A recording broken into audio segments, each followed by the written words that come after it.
Welcome back students. हम लोग NCERT read along exercise में 11th क्लास की एनसीईआरटी का फर्स्ट पार्ट खत्म करने जा रहे हैं बच्चों। और ग्रेविटेशन चैप्टर नंबर 8 चल रहा था। क्वेश्चन नंबर 8.1 से लेकर 8.11 यानी 11 सवाल हम डिस्कस कर चुके हैं।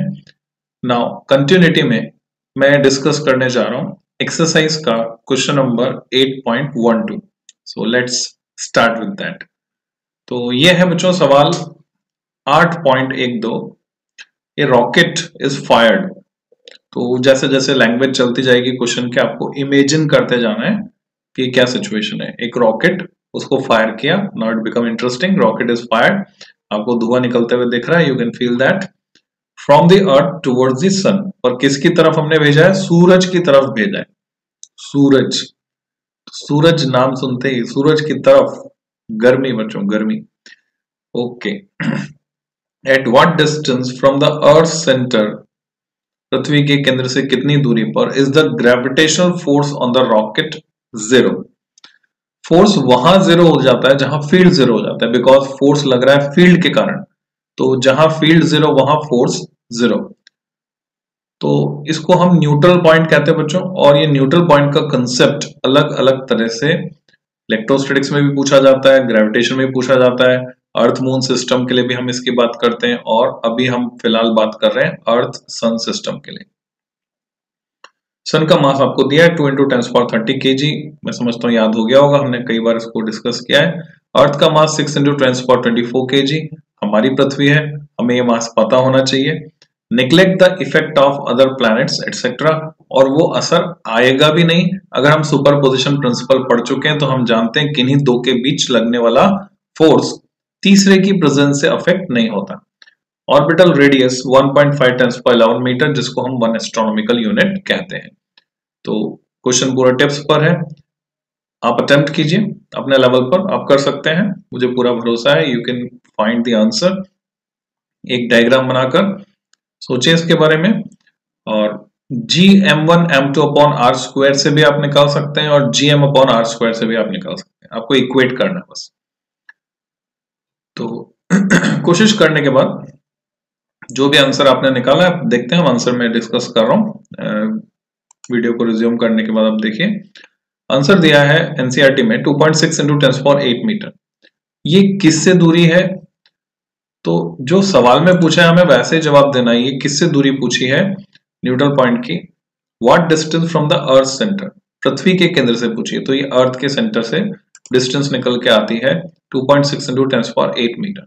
कैसे आती है? One of the possible solution में लुक लाइक दिस।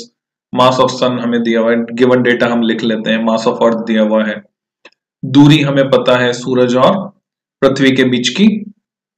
तो ये हमने समराइज किया गिवन डेटा को। देन इसको कैसे प्रोसेस करना है, एक डायग्राम हम बना सकते हैं। Suppose neutral point is somewhere here. पहली बात तो आपको ये क्लियर होना चाहिए कि ये जो न्यूट्रल पॉइंट होगा ये सूरज से ज्यादा दूर होगा या पृथ्वी से ज्यादा दूर होगा।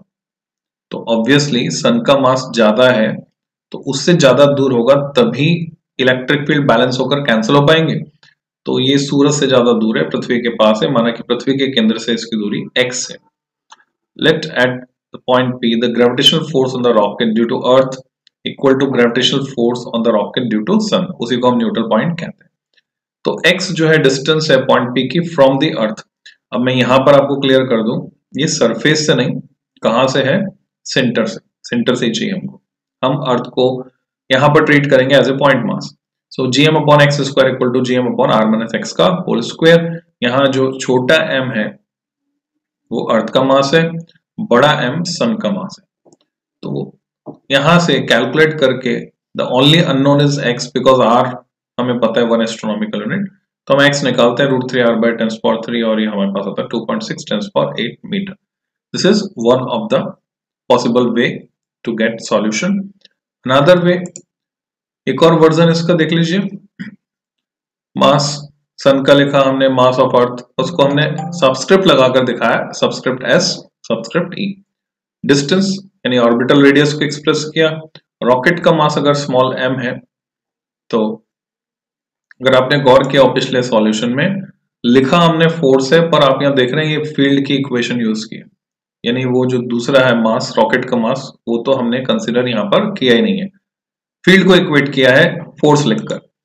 यहां हम बात करें तो हमने फोर्स ही इक्वेट किया है, ठीक है। तो ये बेटर सॉल्यूशन हुआ क्योंकि फोर्स कह रहे हैं, फोर्स लिख रहे हैं। अब यहां स्मॉल m कैंसिल हो जाता है, रॉकेट का मास उस पर मैटर नहीं करता, उस पर डिपेंड नहीं करता। बाकी जो डेटा आ रहा है, processing is easy but calculation may be lengthy. Calculation आप ध्यान से करें, वैसे कैलकुलेटर की जरूरत नहीं पड़ेगी। और 10 की पावर को अलग से डील कर लें, बाकी क्वांटिटीज को अलग से डील कर लें। ये एक इक्वेशन बन जाएगी जहां से आप x कैलकुलेट करके निकाल सकते हैं डेसिमल के बाद 2 प्लेसेस तक। 2.5 ने जिसको हम 2.6 भी लिख सकते हैं इंटू 10⁸ मीटर। तो सॉल्यूशन इज क्लियर। अब हम चलते हैं बच्चों नेक्स्ट क्वेश्चन पर। So what is the next question? Question number 13, 8.13। How will you weigh the sun? अगर आपको याद आ रहा हो तो हमने अर्थ का वेट किया था, है ना, थ्योरी में जब पढ़ा था।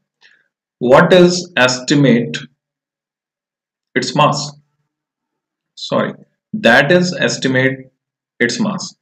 तो सन का वेट कितना है जिससे हम उसका मास निकाल सकें?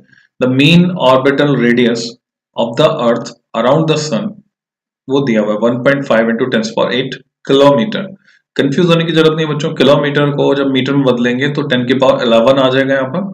So this is the basic difference of unit because of unit.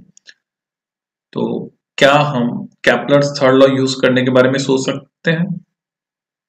Just think about, क्योंकि केपलर्स थर्ड लॉ का जिक्र बार बार आया, T square proportional R cube, और प्रोपोर्शनलिटी कांस्टेंट अगर आपको याद है तो यहां पर हम सन प्लैनेट सिस्टम के लिए केपलर्स थर्ड लॉ लगाकर रिजल्ट निकाल सकते हैं। तो हिंट मैंने दे दिया है, आप वीडियो को पॉज करके आंसर तक पहुंचने की कोशिश कीजिए, और जब आप वापस लौटते हैं वीडियो रिज्यूम करके तो हम डिस्कस करते हैं solution. Here is the answer given by NCERT 2 into 10⁻30 kg, जो कि आप देख रहे हैं एग्जैक्ट वही है जो सन का मास है।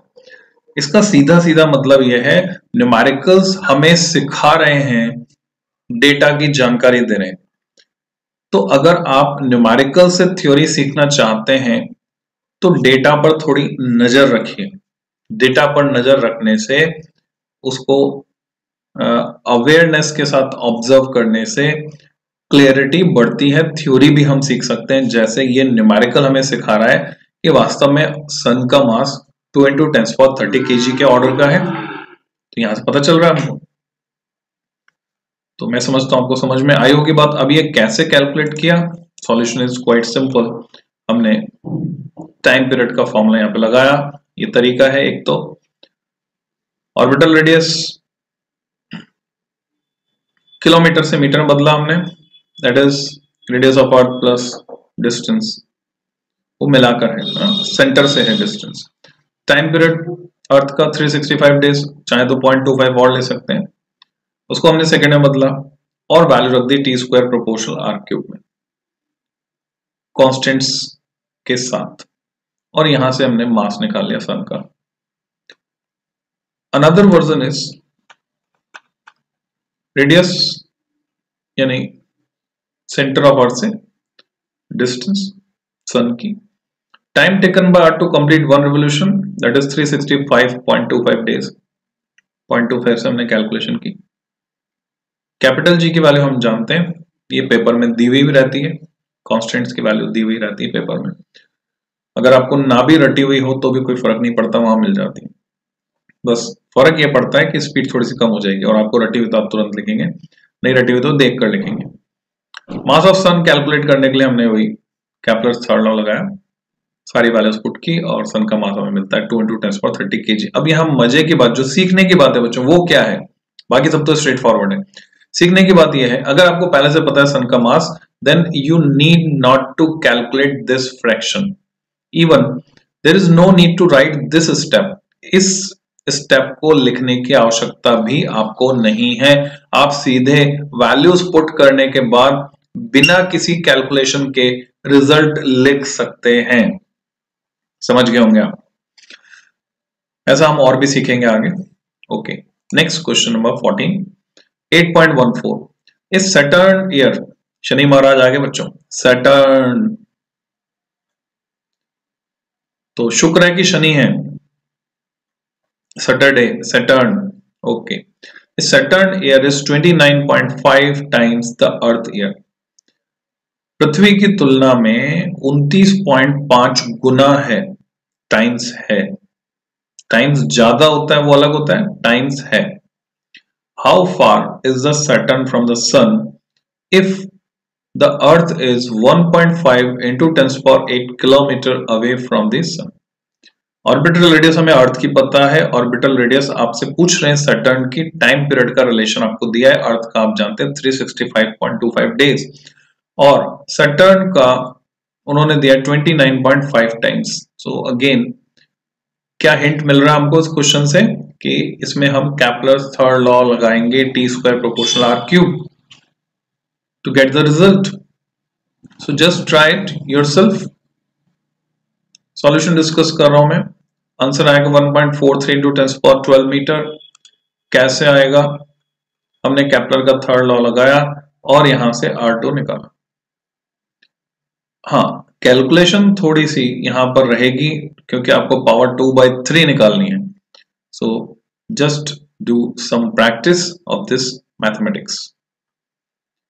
Another version just for revision, better way of representation, better way of writing the result. So again the same answer, 14.32 into 10⁻11 metre. और साइंटिफिक नोटेशन में एक्सप्रेस करता हूं तो 1.43 into 10⁻12 metre, 1.43 into 10⁻12 metre. Next question पे चलते हैं बच्चों। Question number 15, a body weighs 63 newton on the surface of the earth. Earth की सरफेस पर उसका वेट 63 न्यूटन है।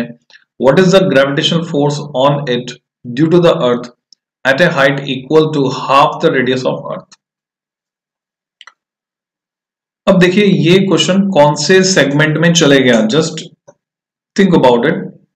क्या केपलर्स लॉ एप्लीकेबल होंगे? आई थिंक आपको समझ में आ गया होगा कि केपलर लॉ का यहाँ पे रोल नहीं है। एक बॉडी का वेट 63 न्यूटन है, कहां पर? अर्थ सरफेस पर, दैट इज mg। तो mg हमारे पास है 63 न्यूटन। कितना होगा ग्रेविटेशनल फोर्स, यानी जितना फोर्स होता है उतना ही तो वेट होता है। कहां पर? Height equal to half the radius. क्या half the radius radius of earth के कंपैरिजन में नेग्लिजिबल है? जवाब नहीं है। अब क्योंकि वो नेग्लिजिबल नहीं है तो हम GH equal to GS times, दिख रहा है आपको, हवा में फॉर्मूला दिख रहा है, ब्रैकेट में 1 - 2h/r अप्लाई नहीं कर सकते हैं।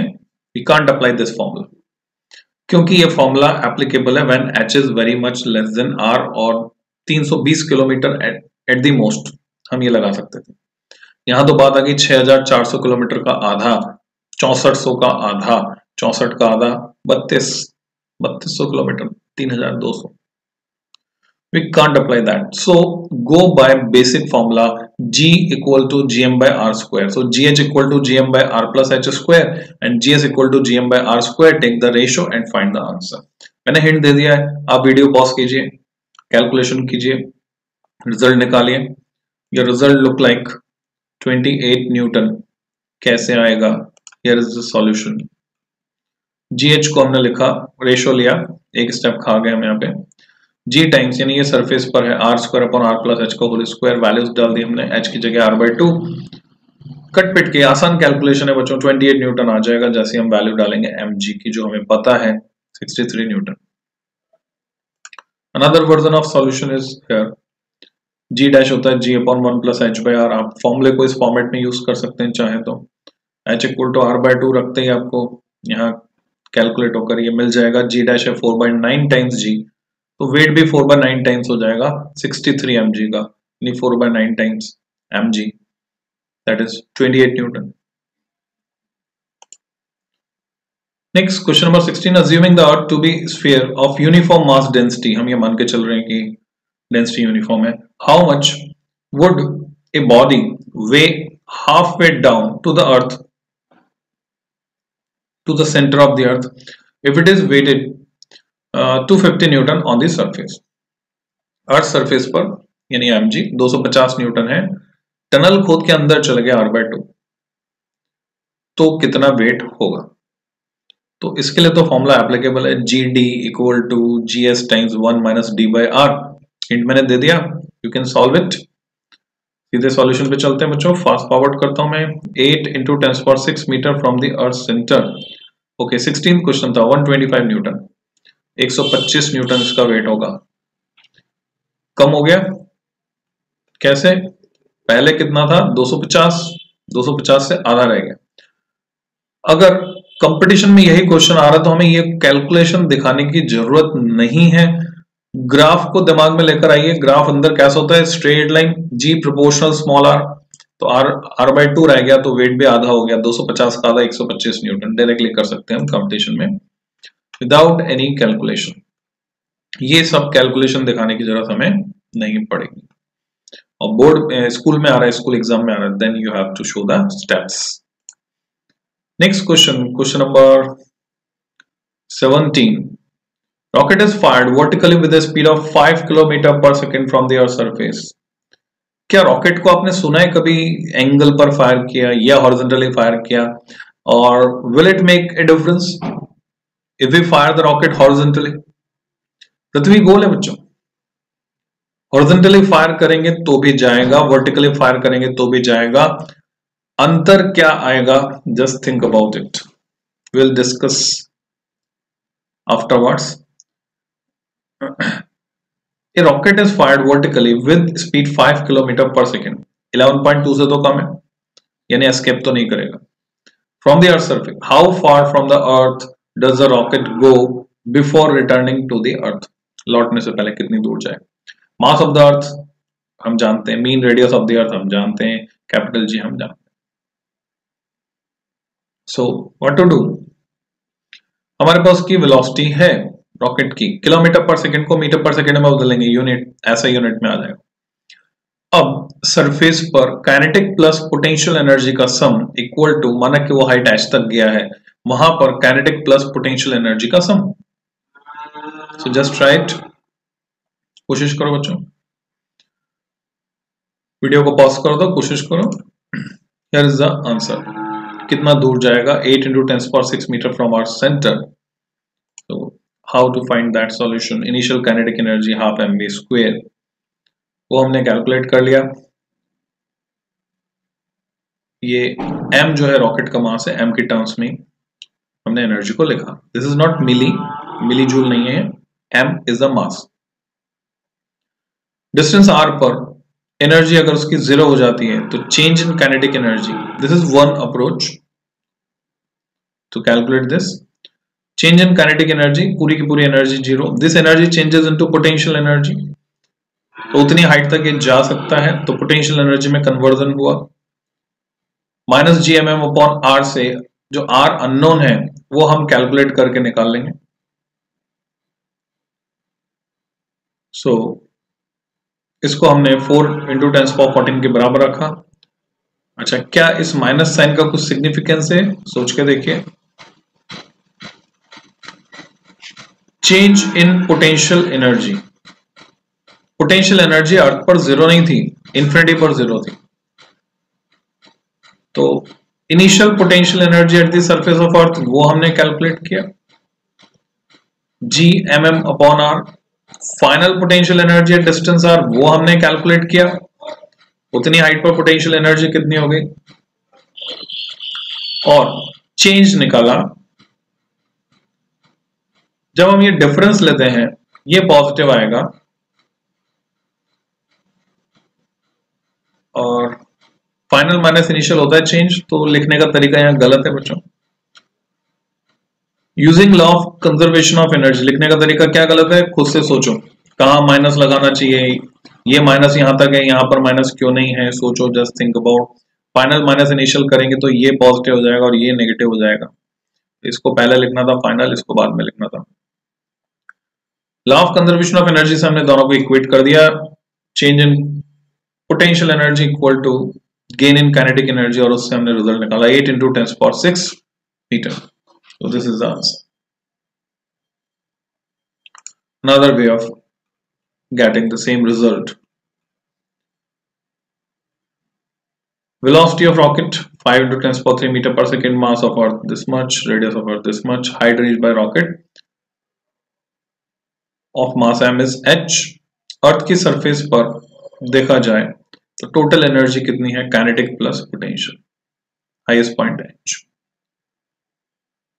जहां वो मैक्सिमम हाइट पर पहुंचेगा वहां उसकी वेलोसिटी 0 है, पोटेंशियल एनर्जी इतनी है।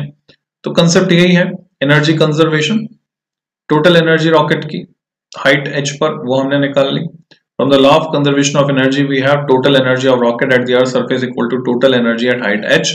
दोनों एक्सप्रेशन को हमने इक्वेट किया, कुछ कांस्टेंट अगर कट जा रहे हैं तो काट देंगे। स्टेप्स को आगे रन करके हमें निकालना है h कितना आएगा, तो आप स्टेप्स रन करके h की वैल्यू कैलकुलेट करेंगे तो मिल जाएगा आपको 8 into 10 power 6 metre. Next question, question number 18. Escape speed of a projectile on the Earth's surface is 11.2 km per second.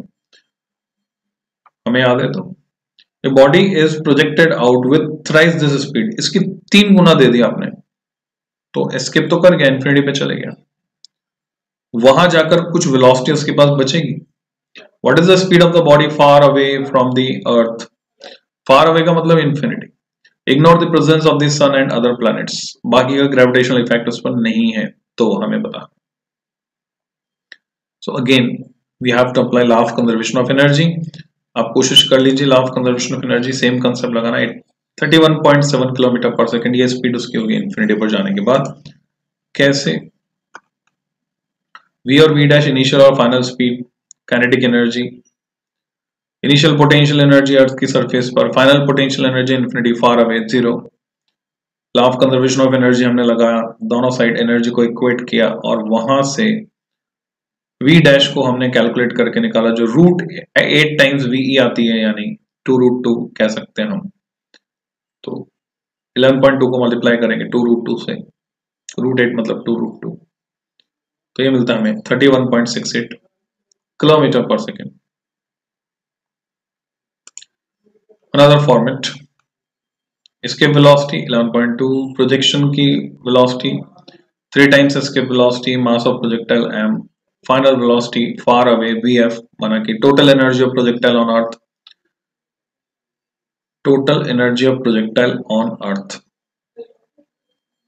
जो एक्स्ट्रा है, gravitational potential energy of projectile far away from earth is 0, total energy of projectile far away from earth half m vf square।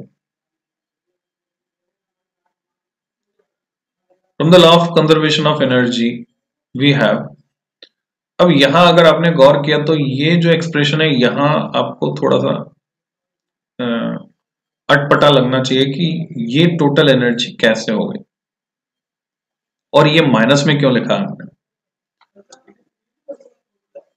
तो गौर से देखा जाए तो escape velocity के बराबर velocity देने पर प्रोजेक्टाइल कहां पहुंच जाता है, या पार्टिकल कहां पहुंच जाता है, इन्फिनिटी पर पहुंच जाता है बच्चों, इन्फिनिटी पर पहुंच जाता है।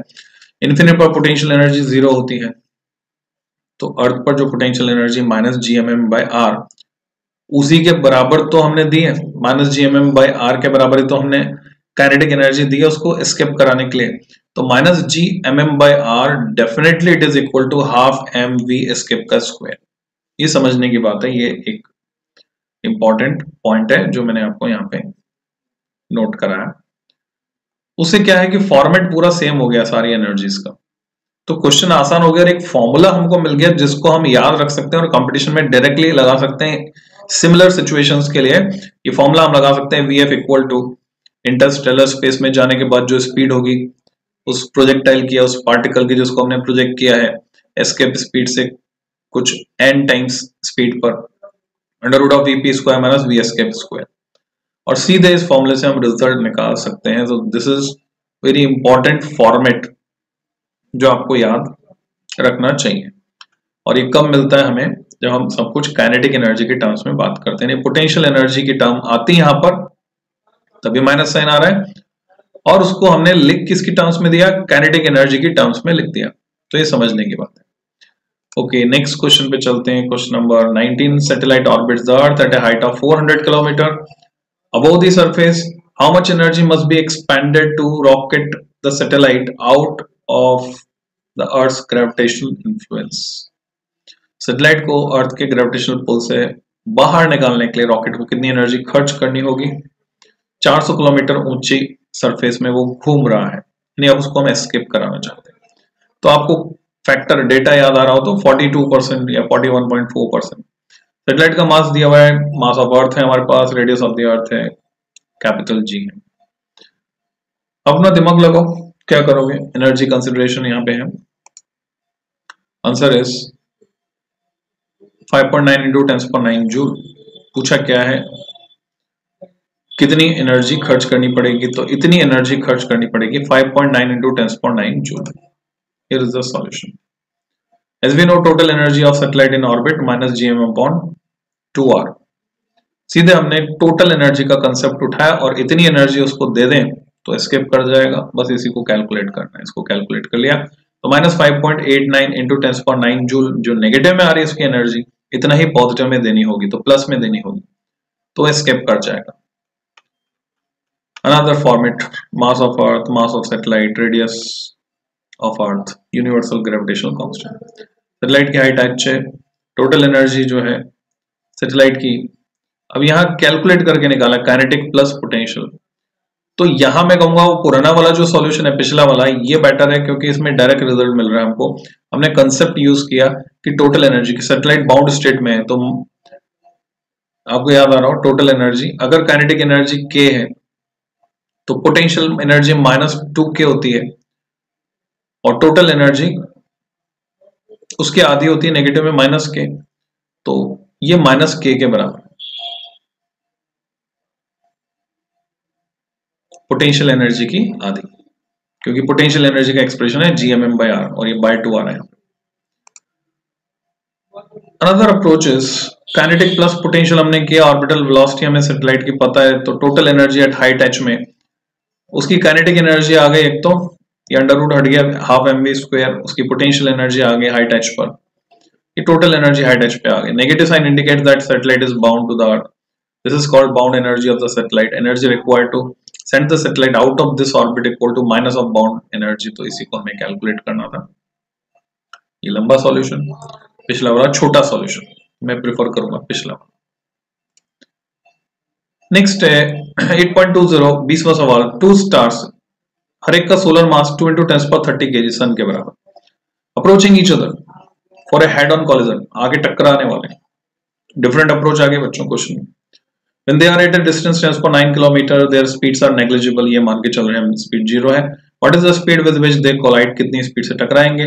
Radius of each star 10⁴ kilometre, यानी डिस्टेंस जो है उनके बीच 10⁹ से घटते घटते 10⁴ किलोमीटर आ जाएगी, तब हमें स्पीड निकालनी है। Assume the stars to remain undistorted until they collide, ये assumption है।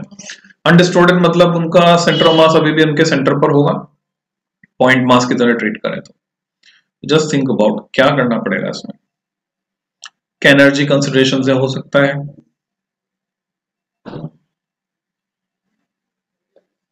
आकर टकरा रहे, ग्रेविटेशनल अट्रैक्शन है उनके बीच, एक्सेलरेशन है फोर्स अपॉन मास, तो फोर्स में जाएंगे तो न्यूटन्स लॉज ऑफ मोशन आपने पढ़े, फोर्स में जाएंगे तो वेरिएबल सिचुएशन है, कॉम्प्लेक्स हो जाएगा। पर जैसे हम एनर्जी कंसिडरेशन से जाते हैं, वर्क एनर्जी पावर आपने पढ़ा है, एनर्जी कंसिडरेशन से जाते हैं तो काम आसान हो जाता है, तो वही करेंगे। पोटेंशियल एनर्जी दोनों का difference, gain in kinetic energy. आपसे पूछा है स्पीड क्या होगी टकराते वक्त, तो पहले कोशिश कर लीजिए, ट्राई कीजिए। Here is the answer 2.6 × 10⁶ metre पर सेकेंड। कैसे आया? ऐसे आया। दोनों का मास हमारे पास है, तो हमने इनिशियल पोटेंशियल एनर्जी निकाल ली दोनों इस पूरे सिस्टम की, और फाइनल पोटेंशियल एनर्जी भी निकाल ली। डिक्रीज इन पोटेंशियल एनर्जी यहाँ पे लिखा हुआ नहीं है, फाइनल पोटेंशियल स्टेप्स खा गए हैं। डिक्रीज इन पोटेंशियल एनर्जी निकाले, this decrease in potential energy will appear as increase in kinetic energy. जब वो 10⁹ किलोमीटर पे थे, दिया हुआ स्पीड नेग्लिजिबल थी, यानी हम 0 मान सकते हैं, तो सीधे ये डिक्रीज के बराबर हम किसको कर देंगे, दोनों की 2 into half m we square, और यहां से हम v निकाल लेंगे, v is the only unknown here, तो 2.588 into 10⁻6 meter per second. Another version of solution. Mass है हमारे पास, रेडियस है, डिस्टेंस है, negligible speed, total energy of star separated at distance r potential energy के बराबर होगी, क्योंकि काइनेटिक एनर्जी 0 हो गई।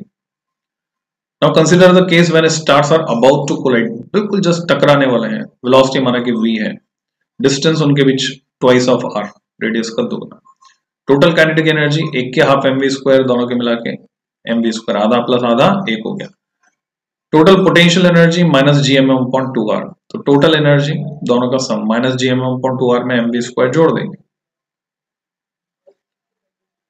ये प्लस साइन है बच्चों, करेक्शन कर लो, ये प्लस साइन है, दिस इज प्लस साइन। सो ये जो टोटल एनर्जी है उसको पहले की टोटल एनर्जी से इक्वेट किया और वहां से हम v निकाल लेंगे 2.578 10⁻6 मीटर पर सेकेंड, ये जवाब हो जाएगा हमारे पास। अगर यहां गौर करें आप आंसर पर, लाइट की स्पीड से कम है, ठीक है, क्योंकि अजम्पशन ये लाइट की स्पीड से ज्यादा स्पीड नहीं हो सकती। मान लीजिए किसी ने कैलकुलेशन मिस्टेक किया और लाइट की स्पीड से ज्यादा आ रहा है आंसर, तो वो अलर्ट हो जाए, इससे ज्यादा नहीं मिलेगा। ओके, एक्सरसाइज का आखिरी सवाल, उसी के साथ इस वीडियो को भी हम खत्म करेंगे। क्वेश्चन नंबर 21, एडिशनल एक्सरसाइज में नेक्स्ट वीडियो में लूंगा। Two heavy spheres each of mass 100 kg and radius 0.10 meter are placed 1 meter apart on a horizontal table. Imagine कर लो सिचुएशन क्या है, इसका फोटो देख लो, इमेज दिमाग में। What is the gravitational force and potential at the midpoint? अब की बार potential पूछा है आपसे, of the line joining the centers of the spheres. ऐसे क्वेश्चन इलेक्ट्रोस्टैटिक्स में बहुत आते हैं, वहां करते हैं। Is an object placed at that point in equilibrium? वहां पे रखेंगे तो क्या ऑब्जेक्ट इक्विलिब्रियम में होगा? इक्विलिब्रियम का मतलब net force 0, translational equilibrium. If so is the equilibrium stable और अनस्टेबल? वो कैसा होगा, स्टेबल होगा क्या अनस्टेबल होगा? इलेक्ट्रोस्टैटिक्स में करते हैं बच्चों ऐसे क्वेश्चन। सो जैसे आप डायग्राम बनाते हैं आपको सिचुएशन क्लियर हो जाती है इसमें। Just make the diagram, two heavy spheres 100 kg 100 kg, 1 metre की दूरी पर हॉरिजॉन्टल टेबल पर, gravitational force and potential at the mid point, force इसका इस तरफ, उसका उस तरफ, 0, पोटेंशियल 0 नहीं होगा। जी एम बाय आर, एक की वजह से दूसरे का से जी एम बाय आर दोनों नेगेटिव में, -2 जी एम बाय आर, वो आप कैलकुलेट कर लोगे। आर आपको पता ही है, आधा डिस्टेंस इसका 1 मीटर का आधा 0.5। अब किसी ऑब्जेक्ट को वहां रख रहे हो इक्विलिब्रियम में, डेफिनेटली इक्विलिब्रियम में। इक्विलिब्रियम कैसा होगा? स्टेबल तब होता है जब डिस्टर्ब करने पर भी वापस लौट आए। यहां तो जैसे आपने किसी एक के पास खिसका, वो खींच लेगा, चिपक जाएगा, उधर खिसका उधर चिपक जाएगा। So not stable, it is unstable. Equilibrium is there, net force is 0 but unstable. तो आपके समझ में आ गया होगा, फिर भी आप न्यूमेरिकल वैल्यू निकाल के चेक करें, आंसर इज 0। किस चीज का आंसर 0 है? What is the gravitational force? Force का आंसर 0 है। And this is potential, joule per kilogram, 2.7 × 10⁻8 joule per kg. An object placed at the midpoint is in unstable equilibrium, जैसा हमने discuss किया। Another version of solution, ये potential calculate किया, पूरा answer इन्होंने लिखा नहीं। Another version, Here is the situation, diagram बनाना हमेशा अच्छा रहता है, डायग्राम से क्लैरिटी आती है। ये पोटेंशियल कैलकुलेट किया हमने, और any object placed at point x will be in equilibrium state, but the equilibrium is unstable. This is because any change in position of object will change the effective force in that direction. तो बच्चों इस video में इतना ही, और भी आपकी जो भी रिक्वायरमेंट है आप शेयर कीजिए, कमेंट कीजिए, मैं जल्दी से जल्दी पूरी करने की कोशिश करूंगा। तो जल्दी ही मिलते हैं बच्चों नेक्स्ट वीडियो में। Till then, happy learning.